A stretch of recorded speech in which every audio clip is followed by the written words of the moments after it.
Welcome, everyone, to a new episode of This Week in Intelligent Investing. Great to have you with us, and terrific to welcome my co-hosts, Phil Ordway and Elliot Turner. We have a great discussion ahead. Phil, over to you. Thanks, John. So this week I thought we'd talk about something that came up recently in two different contexts for me personally. One was in discussions I've been having with a company where I won't name the company because it's something we might be buying or selling soon. And as you guys know, I don't want to give anything resembling explicit investment advice, but we can talk in generalities about it for sure, because that's really all that matters. It's a small, fairly recent spinoff that produces a commodity, like a global commodity that we all use. And it does have a cost advantage in that industry. And the industry structure is actually somewhat favorable in that for like 10 years, capacity was coming in ahead of demand, and now capacity is going out at a pace greater than demand. But demand is actually shrinking, and demand is very likely to continue shrinking, in my opinion, at a relatively slow rate for a long time. But even the company acknowledges that demand is shrinking. So that was kind of shocking factor number one, was like, I would say at least 9 times out of 10, when you have that kind of circumstance where the company is clearly on the decline curve of its life cycle, they are in denial about that and trying to come up with rationalizations to say that, oh, this is just a cyclical downturn, or we've got some levers to pull to resuscitate demand or whatever. And it's like, no, this company fully admits that demand is declining and likely to continue declining for the foreseeable future.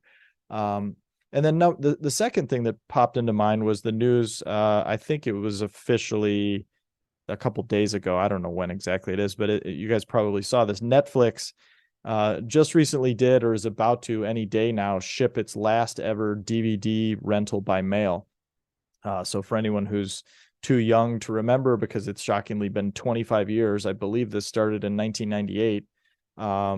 They've been mailing physical DVDs, which was a thing, a little disc that you had to put into a machine before we had this streaming stuff. And so you had to actually get the physical DVD. And, you used to rent other forms of physical media before that. And Netflix thought it would be better to do it with no late fees and no limits, and just do it all direct to consumer by sending these discs in the mail. And that was a great business that obviously launched the foundation of the powerhouse that now is Netflix. And for the first 5, 10, probably 15 years, I would say at least, it was a growing business, and it was a great business, and it was a high margin business. And it was, again, a total cash cow. But I would say sometime around 10 years ago, it became pretty clear. It might've been even 12 or 15 years ago. It became pretty clear that was a declining industry, right? It became clear that Netflix itself was making a bet on streaming and was betting the company on streaming. It became clear that the rest of the industry was gonna inevitably head that direction, and it was just a superior business model. It was a classic tale of technological progress. And I remember at the time, it was a little bit later, it was around 2015, 2016.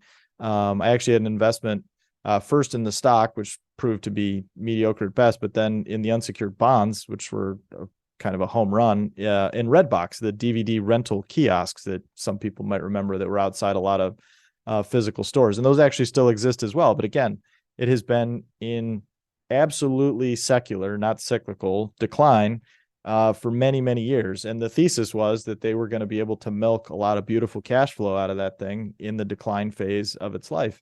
And sure enough, the management of Redbox was totally feckless and sold at the worst possible moment to Apollo. And details are somewhat hard to come by, but for a good number of years, they had publicly traded debt, and you could get the numbers. And Apollo made an absolute killing doing exactly what everyone with any common sense thought would happen, which was just milk the beautiful cash flow coming out of the DVD rentals and redistribute it or recapitalize the capital structure, and all was well. So the question I have for you guys, and I'll open this up because I have a couple of other points to make as we go through it, but how do you guys think about valuation and capital allocation in declining industries? Because as I've been talking to the CEO, CFO, VP of corporate affairs, investor relations folks at this first company that I mentioned that makes the global commodity, with a bit of a cost advantage, but clearly facing long-term decline. They're very thoughtful about it, but they are genuinely struggling about what to do. So they have a buyback program in place, and they are pretty rigorous about holding all of their capital spending and all of their capital allocation to a return hurdle. So they want a 20% pre-tax return on anything they do, and they actually calculate a range of intrinsic value for the stock. And if it's not 20%, the 20% below the low end of that range, they're not going to repurchase any shares, which first of all is just music to my ears, because that's obviously how it should be done. And so few companies actually do it, but it's just fantastic. They also apply the same threshold to any sort of internal spending, any sort of M&A that they would consider. So that's wonderful. But then it comes down to, they've actually paid down a lot of debt recently. I wouldn't mind seeing them pay down a little bit more debt, but that's a bit of a digression. I think for them, they see it as stable. For me, it's like in a flat to declining industry, I don't think there is such a thing as too little debt. But then it comes to the dividend, which is really kind of a point of contention, because a lot of companies see it as a sacred cow, and they make dividend payments for all the wrong reasons.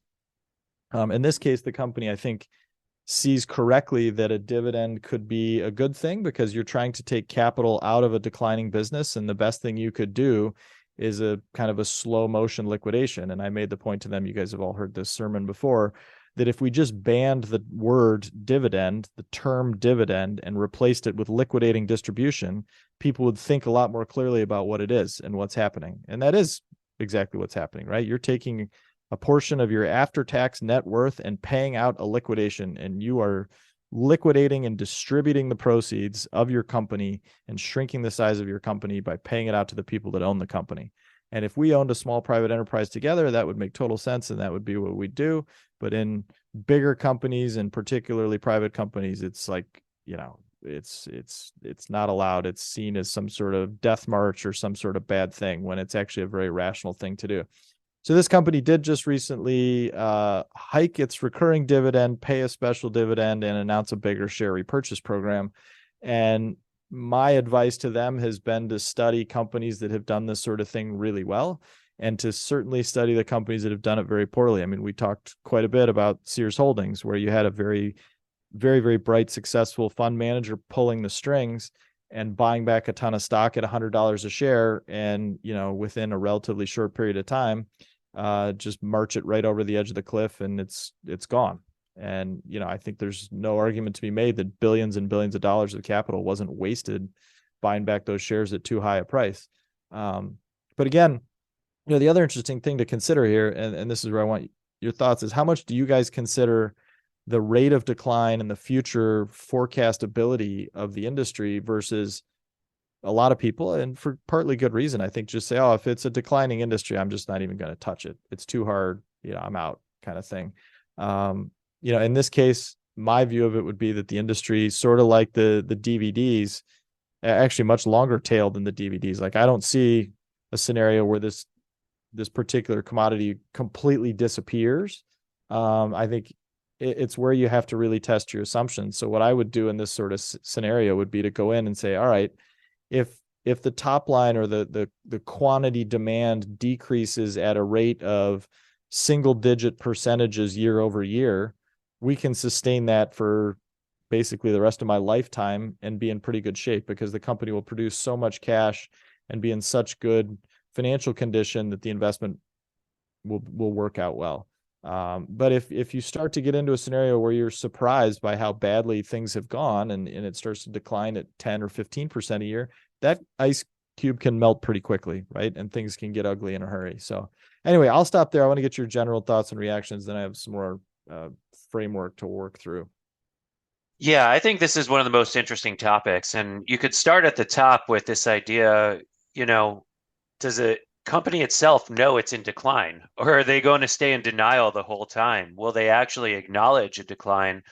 I think that makes a very big difference than in those cases where it's easy to think the turnaround's around the corner the whole way down. And then when it's too late, you start reacting to it.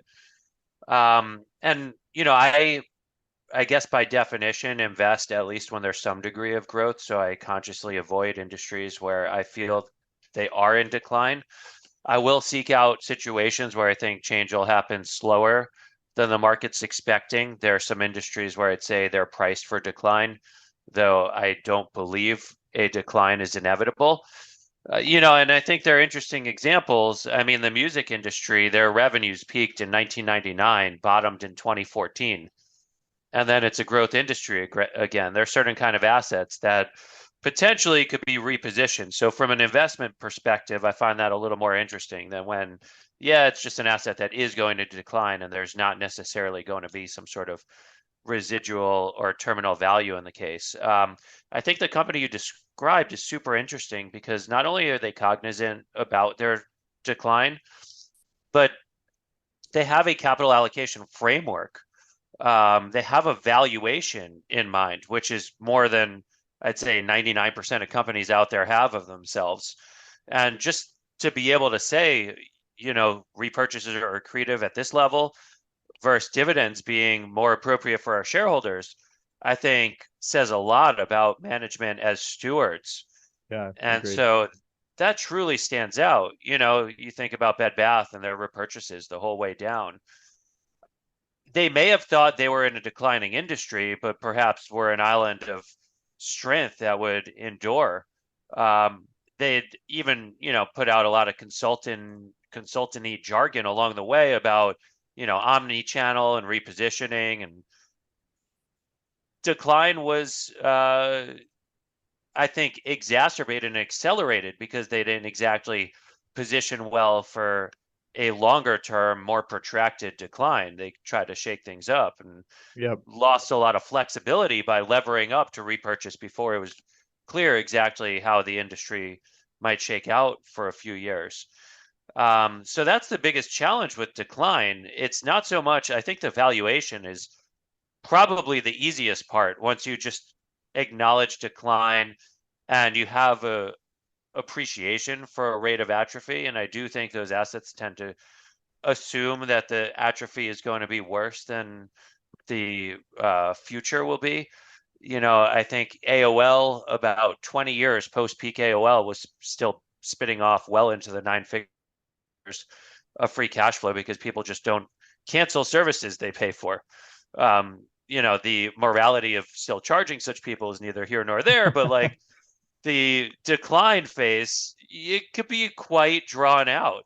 But what you don't really know, I mean, in AOL's case, when they had come back to markets as a publicly traded company following the Time Warner, inevitable reorg, they decided that they were going to use the proceeds of the decline in order to invest into more lucrative, forward-looking businesses. And that meant paying very high valuations for things with a greater degree of uncertainty.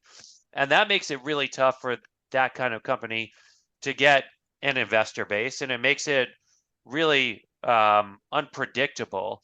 And obviously, they inevitably sold to Verizon instead of actually seeing through on that plan because the market wasn't willing to let them see it through after a couple of years of not showing results. So this is all a long way of saying is it really comes down to management and how clear and honest they are with the nature of their industry, their stated intents for the future, and how they plan to treat the situation. Now, the one slight caveat I'd put out is if the company does have some sort of opportunity or plan to reposition their assets, like the music labels kind of had done in the shift to streaming, you could end up with something very interesting, but you need a lot of faith. You're really making a leap of faith that management's going to do the right thing. So I'll leave my spiel at that for now. Yeah, before I forget, Elliot, you just raised a great point that I should have probably put in the introductory comments, which you reminded me about with Bed Bath & Beyond, right? Because correct me if I'm wrong, but wasn't the story for years and years that like Bye Bye Baby was going to kind of save their bacon? And you see that all the time, right? Where like a company in a clearly declining phase tries to pretend like this one little segment, this one asset, this one subsidiary is going to be the savior. And it just allows you to live in total denial for a long period of time, right? You heard about it with Sears forever, right? Like Sears was going to be saved by Shop Your Way or Buy Your Way or whatever it was called. And so that was almost like used as double justification for starving the stores of needed CapEx and of the broader industry and buying back shares. And I think it's truly deadly. So that was one of the things that I liked about this pure commodity producer that doesn't have any distraction. They have no other subsidiaries. They have no other lines of business. They have one thing, and they are very clear about what that one thing is and where it's going, and they're not in denial about that fact. We'll see where they end up shaking out, because it's going to, all the final decisions on capital allocation are going to make all the difference. But it's just so dangerous when you're like, oh yeah, this thing that's like 90% of our net worth is on fire and burning to the ground. Let's focus on the other 10 and pretend like that's the only thing that matters. And you see it all the time. Yeah, that is basically what happened with Bed Bath. But they also, I think, weren't even, in some ways you could say they overfocused and weren't focused enough on Bye Bye Baby, because they'd spent so much effort trying to build out this omni-channel offering, and they kind of confused the brand of Bye Bye Baby. I think the Toys R Us bankruptcy kind of threw them for a loop, thinking their growth was going to be a little easier to harvest than it otherwise would have been, because Toys R Us Kids was the only other scaled player in the space. So it was one big giant mess in a lot of ways.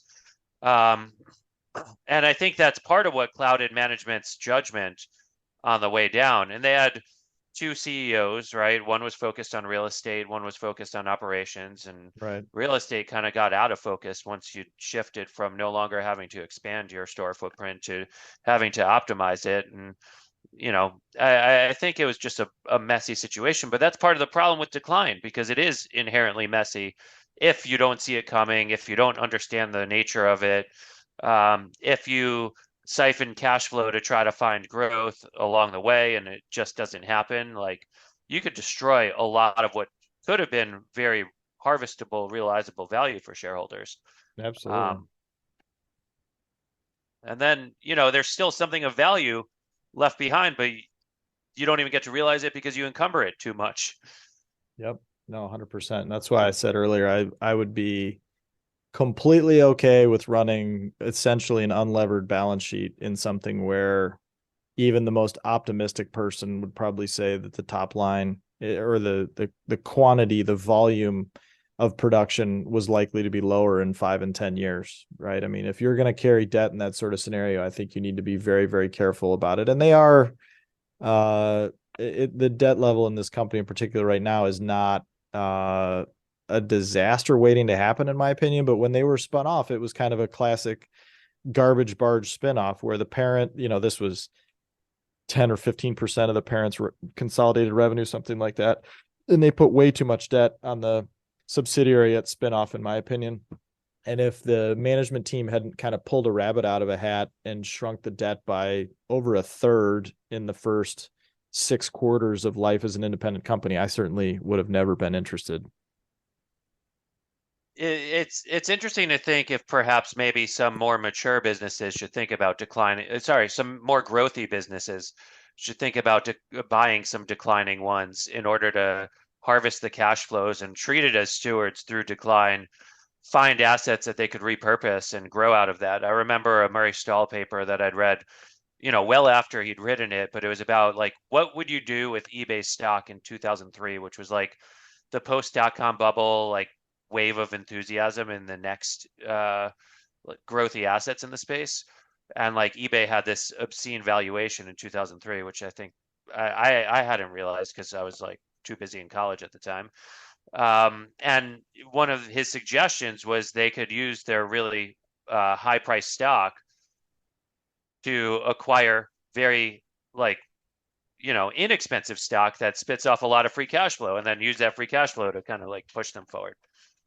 Yeah, it's funny you're jumping forward. That was one of the things that I was going to tie up at the end, was that I am still very drawn by the idea, which again is not sort of an introductory level class, right? I think you need to be very smart and very sharp and experienced to pull it off. But there's just so much value that you can harvest if you're an intelligent buyer of attractively priced declining assets, right? I mean, if some other media company had bought the Netflix DVD rental business 25 years ago, or if, my little independent investment fiefdom had been able to take Redbox private and harvest the DVD rental cash flows for the last 8 or 9 years instead of Apollo. It works really, really well. And you do have to be careful, right? Because if you get into a scenario where you're wrong, the margin of safety you thought you had can disappear in a big hurry. So, but I do think it's a very, very attractive way. You can harvest assets, you can harvest cash flow and repurpose both of them into a better, more current use where the returns on capital are good and where, things are copacetic in the future. Maybe you have another 5, 10, 25 years ahead where the repurposed assets and the new uses of cash flow are in a really good home.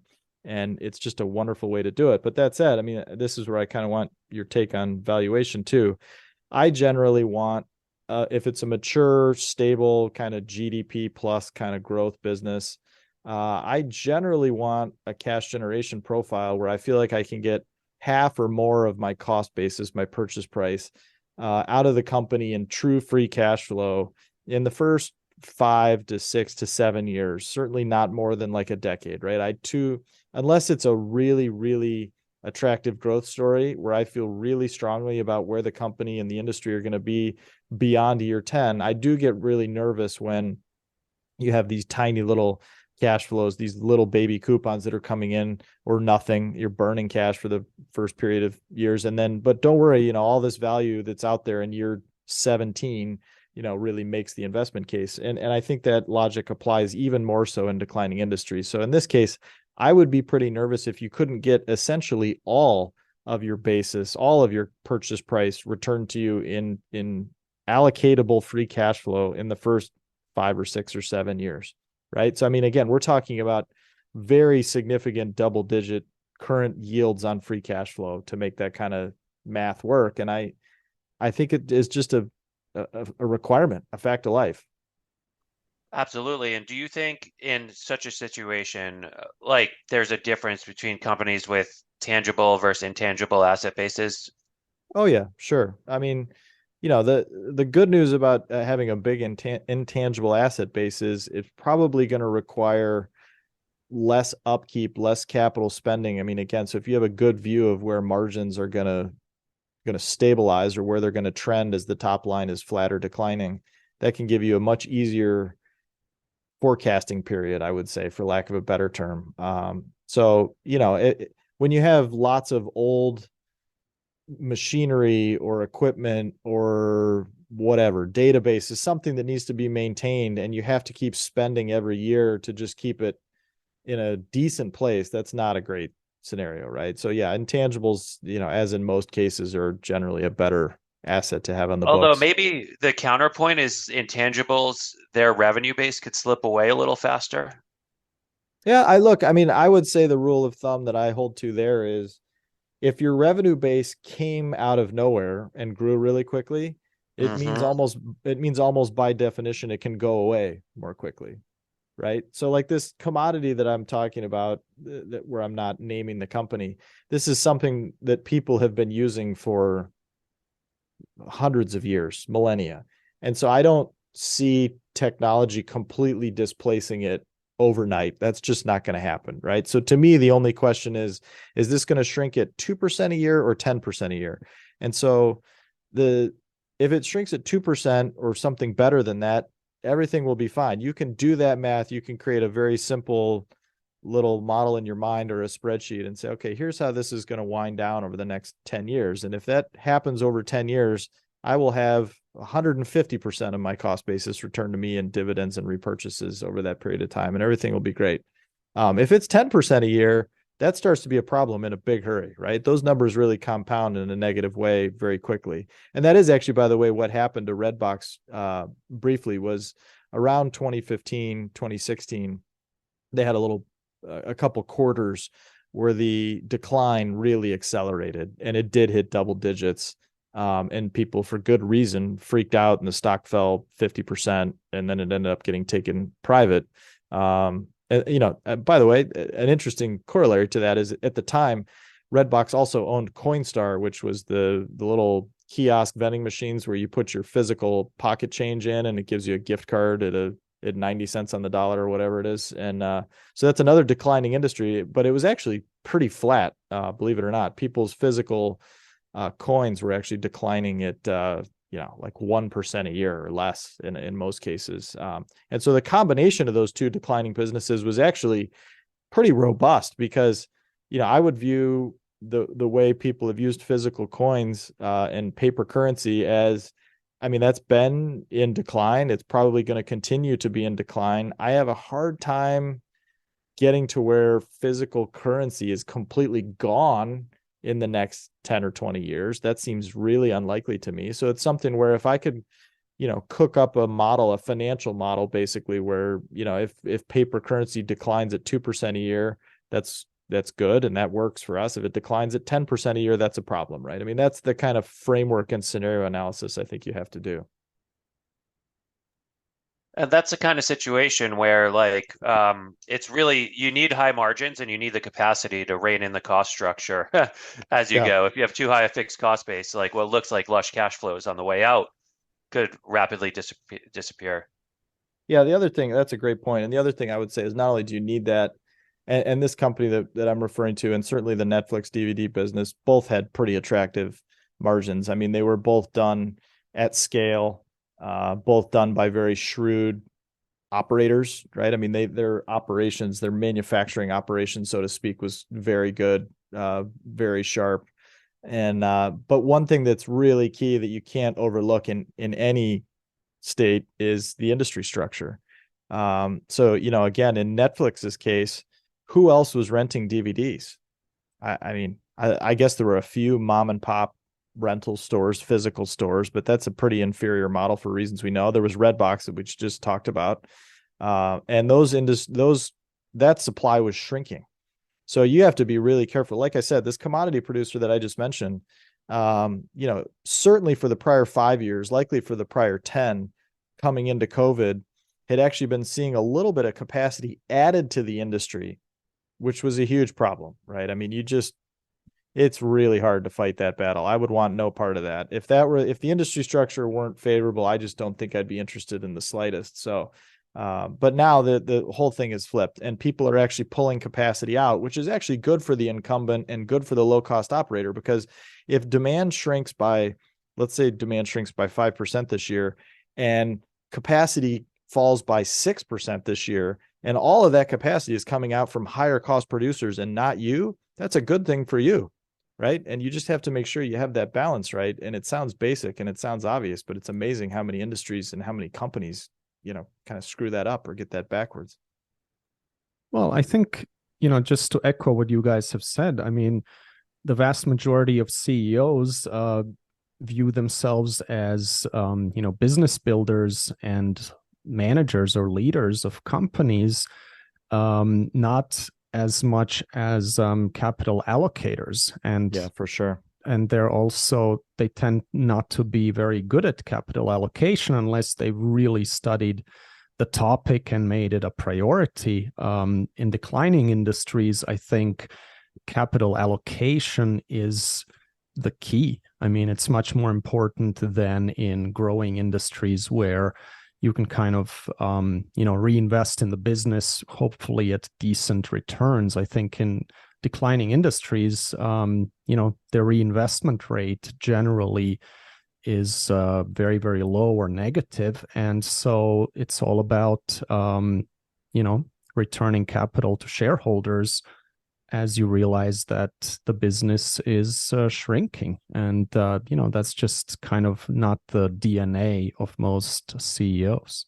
That's a great point. And there's no doubt about that. I would argue that while you're 100% correct that growth covers up or hides a lot of sins, it's really just postponing that day of reckoning, because, misallocated capital is misallocated capital, right? And this is a bit of a tangent and hopefully not too controversial to say, but for 10 years, the basic economic policy of China was to just pump a gazillion dollars into infrastructure, right? And they were building massive infrastructure projects, massive housing projects, that, at least on the glass half empty, if not the outright skeptical or cynical side, were not great uses of capital, right? The economic case for building those projects was a little bit thin, but it made the overall picture look quite good, right? And now that tide seems to have started to go out. The narrative seems to have turned hard.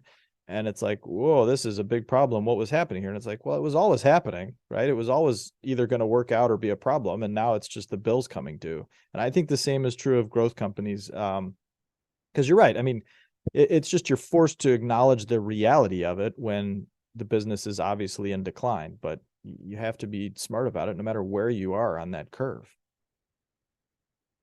Yeah, exactly. I mean, that's kind of what the book The Outsiders is all about, right? That's true. Because if you look at the outsiders, they're not necessarily leaders of companies that have the best reinvestment opportunities.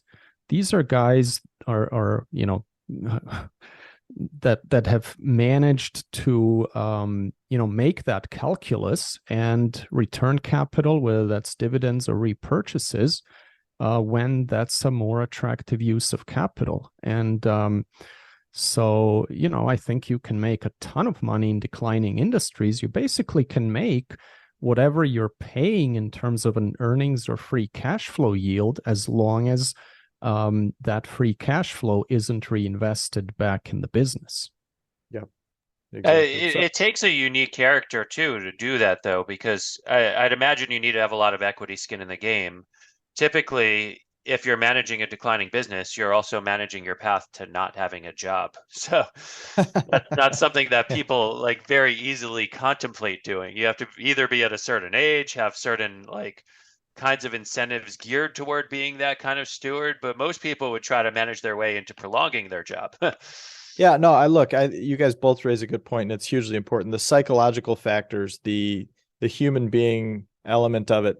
Basically, no one wants to get a job or keep a job where it's in a declining industry, because they feel like not only is it, like you said, you might work yourself out of a job over time as the thing naturally declines, but it's just not cool. It doesn't sound fun, right? You're going to get lots of Dunder Mifflin jokes all the time, right? And it's a natural reaction. I totally get it. It's way more fun to be like, oh yeah, I work for this sexy startup that's, growing 300% a year or something, right? I mean, I totally understand that. Maybe it's a nice resume piece to say I successfully managed the decline of this industry for certain. Well, there's some of those people too. I mean, they're not just turnaround and restructuring guys. You're right. I mean, there is kind of this little subsector of people that are, kind of the caretakers of true wind down operations, but that tends to be more in the vein of companies that got in trouble. They got into some sort of financial distress and they went into wind down for that reason. Whereas I think we're talking more about, if you were the division president or the CEO of of Redbox or Netflix physical DVD business, that could have been a really cool job and could have created a ton of value. And just because it was done under Netflix, it would have been sent to a great purpose. But if you're the head of a standalone company that's in long-term decline, that doesn't mean you can't be a productive, successful executive, right? I mean, and so this is actually something I wanted to ask you guys. If you were that CEO, or if you were investing alongside that CEO, how should you think about dividends? How should you think about those ever important liquidating distributions? Because my point was to this company that I've been talking to was that, I don't like regular recurring dividends because I think it ties you up mentally. It ties you up psychologically into thinking this has to continue and this has to probably grow a little bit, or it's going to be a negative signal. It's going to be a bad thing. And so I think the special dividend, the special liquidating distribution is one of the most underused tools in capital allocation. And I was thrilled to see this company use it, even if only partially, because they are still paying a regular dividend. They are still doing stock repurchases as well. I mean, a great example of it, a company that I think is supremely rational, managed at just the highest level of quality you could ever hope for, is Constellation Software in Canada. And Mark Leonard there has decided that he doesn't like share repurchases because he doesn't like the idea of buying out people at a discount. And, I think he and most people would agree the stock has done enormously well, but it's rarely traded at a big discount. I'm not sure it's I was rarely gonna if say that. Yeah, it's not like yeah, it's cheap. no, exactly. And it's probably rarely, if ever, traded at a 20% discount to the bottom end of his range. So that just is what it is. And you can't undo that. But they now pay a tiny regular dividend, which I would argue, doesn't really do a whole lot. But they've been a very smart user of irregular special liquidating distributions.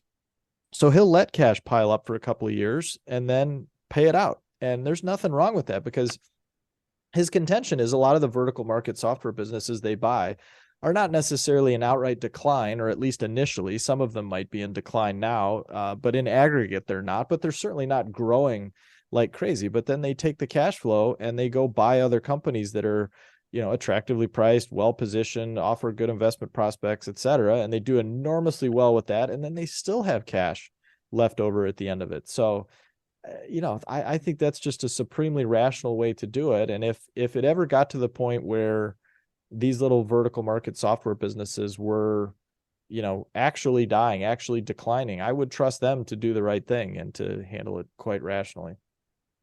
I think I've several times expressed this affinity for the European approach and style of Yeah, dividends above agreed. ours. Yep. I think one way to approach it is to have a fair, not aggressive, regular dividend. I think that kind of aligns your interests and makes sure you're expressing the right things about your intent on the business. And then have a special dividend that when, a second dividend, which is like how much excess cash you have at the end of the year, sweep it out. Or if your shares are cheap, you say, okay, this year we're going to not do that second special dividend.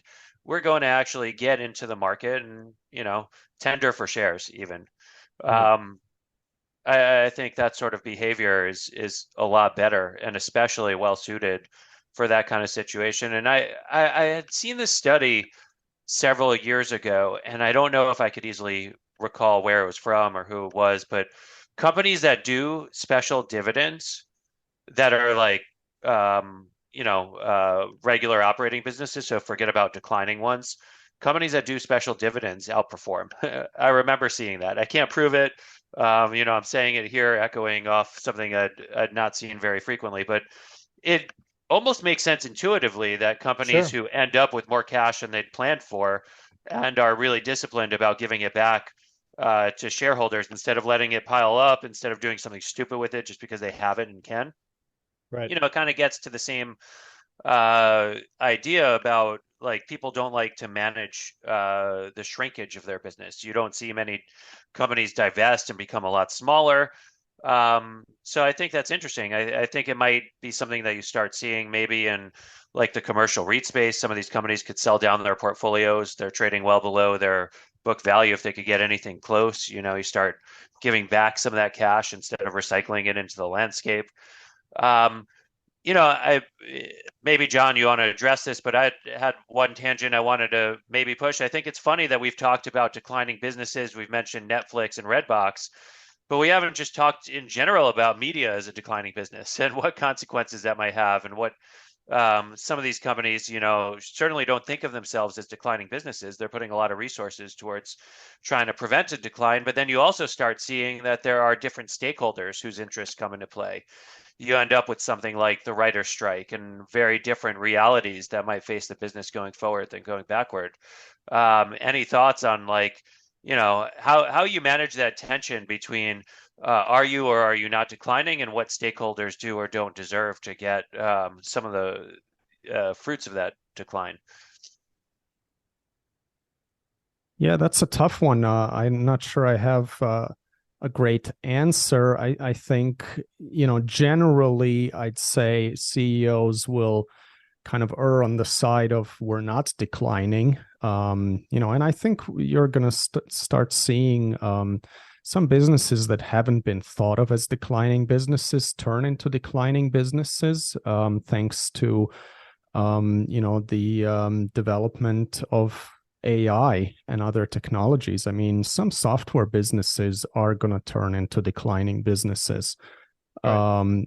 But it's just a tough call because there are other businesses or industries that for a long time have looked like declining businesses, but then they end up actually sticking around much longer. I mean, you think of oil and gas or some others, there's still plenty of runway there, especially for smart operators that are doing the right things. So, it's, I'd say depends on the industry. But, generally, I think CEOs will overestimate the prospects rather than be totally realistic. Yeah, I agree. And I think so. Going back to your comment, Elliot, about dividends, I don't know about that study about paying special liquidating distributions being those outperforming, but that would make total sense, right? Because it's relatively rare, I think. And if a company's thoughtful enough to do it, it means they've been putting more effort and brain power into doing it. So there's probably some significant correlation there with investment returns that are going to outperform. So that makes total sense to me.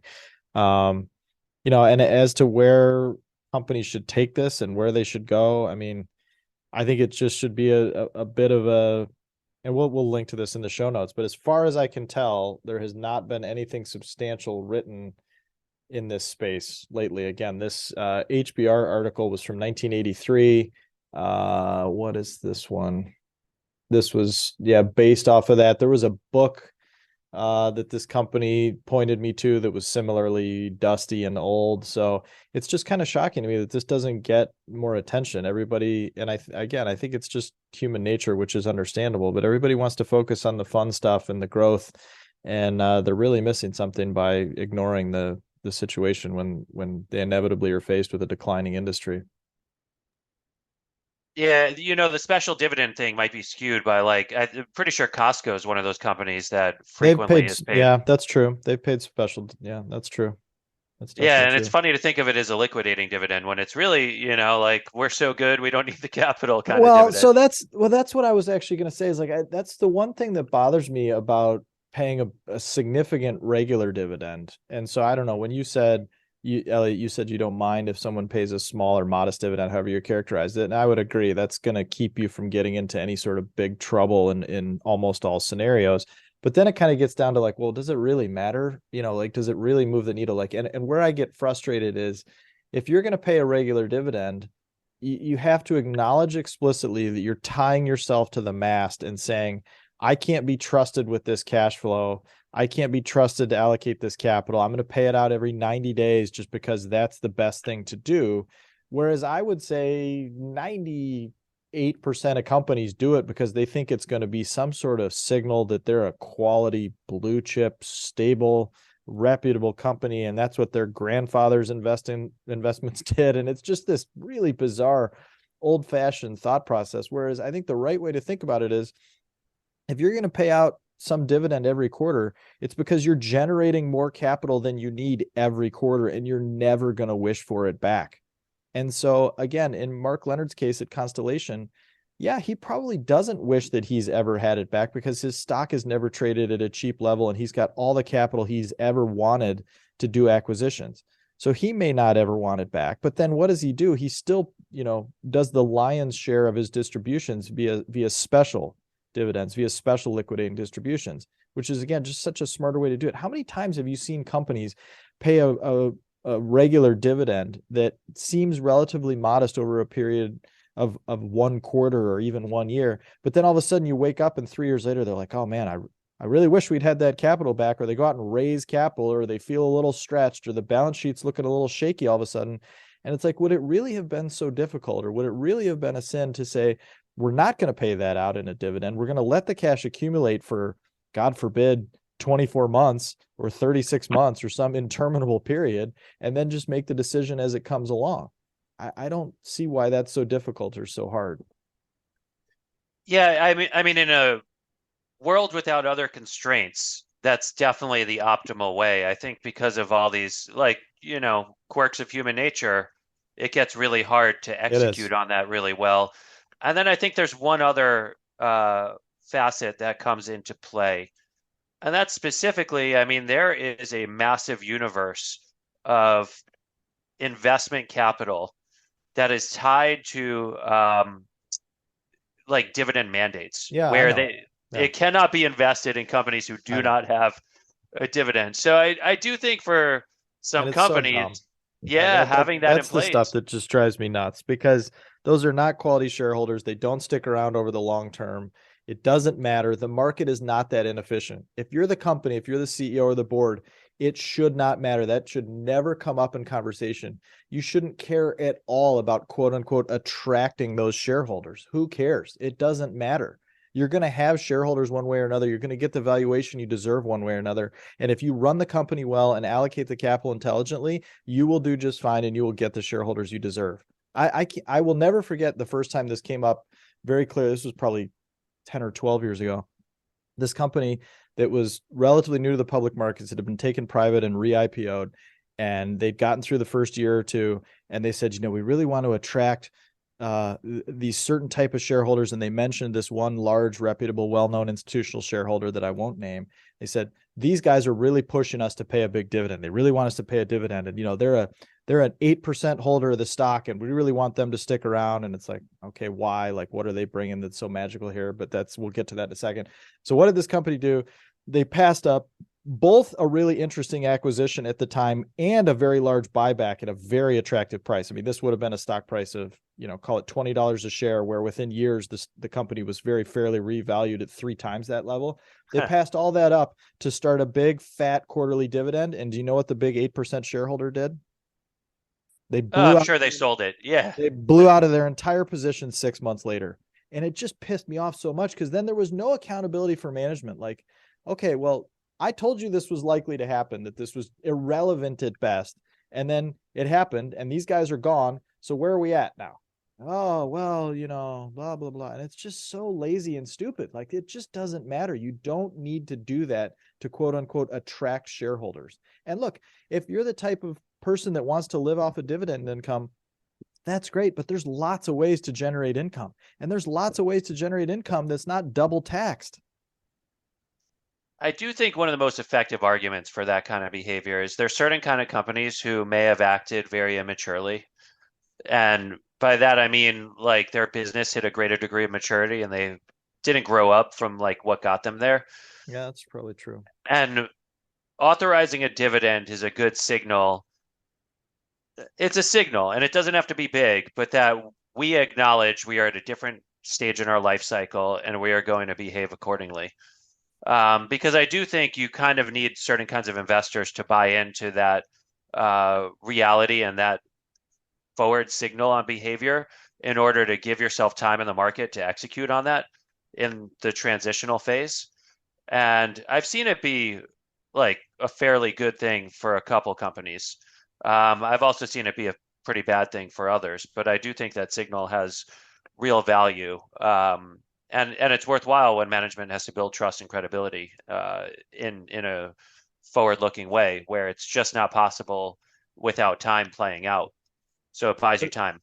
But and I agree, like, there is some value to showing the market how you're going to behave. But if it's a signal that's done primarily for communication purposes rather than for economic purposes, and this is funny because when I was talking to this little company, the commodity producer that I've mentioned several times, the one thing they said was like, we actually kind of regret getting on the quarterly earnings call, the guidance treadmill, right? Where we're going to issue quarterly results, have a call, issue guidance, update guidance. Like, it's kind of a bad idea. And I'm like, yeah, it's often a bad idea. You should have just ripped the Band-Aid off and not done it when you did. But, they got spun off out of a bigger company, and they had lots of advisors in their ear and whatnot. But anyway, what I said was, and they seemed receptive to it, was, if you're concerned about the communication and concerned about the signaling effect, just write about it and say what it is that you're going to do and give the reasons for what you're going to do and put it on your investor relations website and put it in an 8K and answer questions honestly and transparently as they come in. And guess what? You're going to build credibility with investors and you're going to attract those so-called quality shareholders that you want. And you know who's been awesome at doing that and has one of the best corporate governance and investor relations programs I've ever seen in my life? Berkshire. Well, yes, but they don't count because they're so special. Netflix, right? Just we were just talking about, right? With the stupid declining DVD rental business. I mean, the way Netflix has structured and executed on their investor relations program, the way they handle governance issues, both internally and externally, and the way they allocate capital is awesome. It's a gold template for anyone else to follow. And it's not a coincidence that they've been so successful. Right. And they have a great base of shareholders and they've been an enormously successful company in a symbiotic reinforcing relationship because of it. And it's not that hard. What's hard is running the business. What's hard is setting an organizational, path, like plotting the strategy for the next 5 and 10 years and then going out and doing it. That's hard. This part should be the easy part. And yet it seems to get screwed up all the time. I've felt Netflix communication on all fronts has been pretty stellar. Like the engagement from short sellers in Netflix with Whitney Tilson in the past, I thought Reed Hastings is the template for how to handle that. 100%. I've told a million, sorry to interrupt, but a million CEOs, like if someone comes at you and publicly shorts your stock, there's 2 right answers. There's only 2 ways you can respond to that correctly. One is to just not respond because who cares? It's perfectly legitimate. It's valid. Like they can do whatever they want. The other one is to write back and say, well, okay, you're welcome to short our stock, but here's why you might be wrong. Here's what you might be missing. A factual, even-headed, cool response. And that's all there is. And that's exactly what Reed Hastings did. He responded. He's like, here's how we see it. Here's what we're trying to do. Not, an ad hominem attack. Like when a CEO comes back to a short seller with an ad hominem attack and says, you're biased by your incentives and, you're a bad person and all this stuff. I mean, that is a red flag. Mm-hmm. Exactly. No bigger red flag. And then the other letter situation that I thought Reed Hastings handled incredibly well is, there were 2 junctures where he made big mistakes along the way. Yeah. And he was so honest and transparent about them. The Quickster debacle. And, I think they'd repurchased some shares to have to issue it lower around 2011 or so. That's right. Yeah. And I think not enough investors acknowledge that if a company's around long enough, there are going to be some pretty big mistakes. Yep. And it's more about how management handles them and bounces back from them than it is about the consequences of the mistake in some way. Obviously, as long as you don't destroy the freaking business. But companies I think mistakes make you more resilient for the future. And I had wished several management teams were a little more honest about mistakes, because if you acknowledge them, that's part 1 of getting to a better path. And if you acknowledge them and speak very candidly about it, it's part 2 of building a much better relationship with your own shareholders who see you as human, who see you as someone who's thoughtful even in the face of adversity. And I wish, I think there's a lot of opportunity for that right now that hasn't exactly been taken advantage of by some management teams. Yeah, no, and you know what, you're exactly correct to bring up the Quickster debacle, which I should have mentioned, because it's a great point that you just raised, which is we're sitting here praising Netflix for being an exemplar of a well-managed company, a thoughtful company, great capital allocation, great communications, great governance, great everything. And no less a company than Netflix screwed up a declining industry situation by doing this, harebrained Quickster idea, which was to basically spin off the physical DVD part and charge for it separately. And it was a disaster and people hated it. And management had the humility to eat humble pie and reverse course before it was too late, because that could have been a total disaster. And that's the difference between an absolute mess like Bed Bath & Beyond or Sears Holdings and a great success, right? Yeah, they never reverse course on bad ideas. It's a good point. And it's very easy to make the hindsight narrative sound like, oh my God, look at how awesome Netflix was. But Right. there were like the stock was down like 70% Oh yeah, during that epic. Like it's for not sure. nearly as simple as everything was all roses in the end of the day. Yep. No, for sure.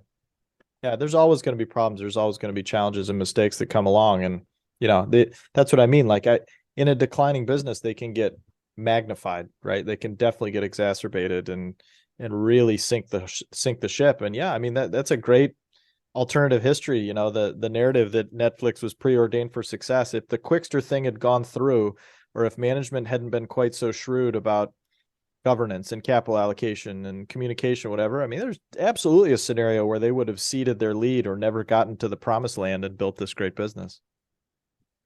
So true. All right. Well, on that note, I think we'll wrap it up. Thank you so much, Elliot and Phil, and thanks everyone for listening. Goodbye for now.